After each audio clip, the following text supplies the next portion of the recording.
بالله من الشيطان اللعين الرجيم. بسم الله الرحمن الرحيم. الحمد لله رب العالمين، وصلى الله على محمد وآله الطاهرين. اللهم صل على محمد وآل محمد. السلام عليكم ورحمة الله وبركاته. Tupo katika masiku 10 ya mwezi mtukufu wa Dhulhijja, masiku ambayo yametamkwa kwenye Qur'ani. Bismillahirrahmanirrahim. Wal fajri wa layalin ashr. Mwenyezi Mungu anaapa na al-fajri na masiku 10 ambayo yametajwa yakaingia kwenye kiapo cha Allah subhanahu wa ta'ala. Katika tafsiri zote za walayalin ashri, asilimia kubwa ni masiku 9 ya Dhulhijja. Katika haya masiku 9 ya Dhulhijja, riwaya inatuambia ya kwamba man swama 9 ayamin fi awwali Dhulhijja, atakayefunga masiku 9 ya mwanzo ya mwezi mtukufu wa Dhulhijja, thawabu zake yuaddu siyama al-umri kullihi, thawabu zake nkana kwamba maisha yake yote alikuwa amefunga thawabu zake. Kwa ni masiku ambayo Waislamu tunapaswa kuzitukuza nafsi zetu katika kuiacha familia kwenye kufunga, katika kuacha kula katika kufunga, katika kuacha kunywa maji kwa ajili ya kufunga.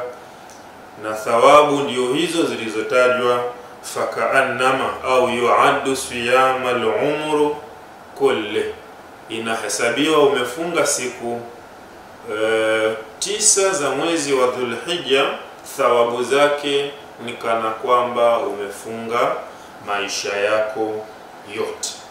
Hiyo ni pointi ya kwanza ya amali za mwezi mtukufu wa Dhulhijja tulionayo kwa sasa, ambao leo ni tarehe 7, tarehe 8. Kwa hiyo masiku bado yapo insha Allah. Amali ya pili ni malezi vile vile ya Mtume Muhammadin sallallahu alayhi wa alihi wasallam, akisema ya kwamba inahitajika mwanadamu aswali muda gani, aswali swala gani? Aswali swala ya sunna hizi siku 10 za mwezi wa Dhulhijja. Muda gani? Bainal maghribaini, baina ya magharibi na isha, aswali rakaa 2.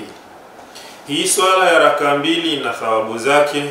Katika mfumo wa malezi ina malezi yake, na katika mfumo wa thawabu vile vile kuna thawabu zake. Lakini namna ya kuswaliwa hii swala tumeshajua kwamba inaswaliwa baina ya magharibi na isha, baina ya salati al-maghribi na salati al-isha. Yani ukishasali salati al-maghribi unahitajika uiswali hii swala, ndiyo uswali salati al-isha.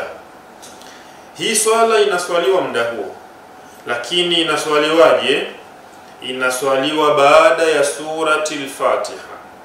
Katika visomo, baada ya surati al-Fatiha unasoma suratu tauhid mara moja. Suratu tauhid tunamaanisha qul huwallahu ahad Allahu samad. Baada ya hapo unasoma aya katika suratul A'raf,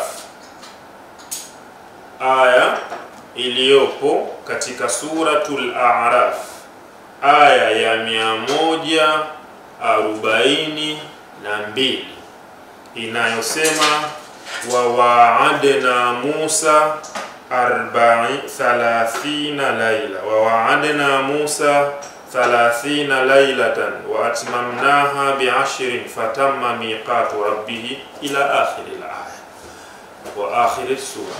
Hii aya unaisoma baada ya kusoma surati al-Fatiha na kusoma surati at-Tauhid. Kabla haujarukuu en kusujudu unasoma hii aya katika suratul A'raf, aya 142, wa wa'adna Musa 30 laila mpaka mwisho.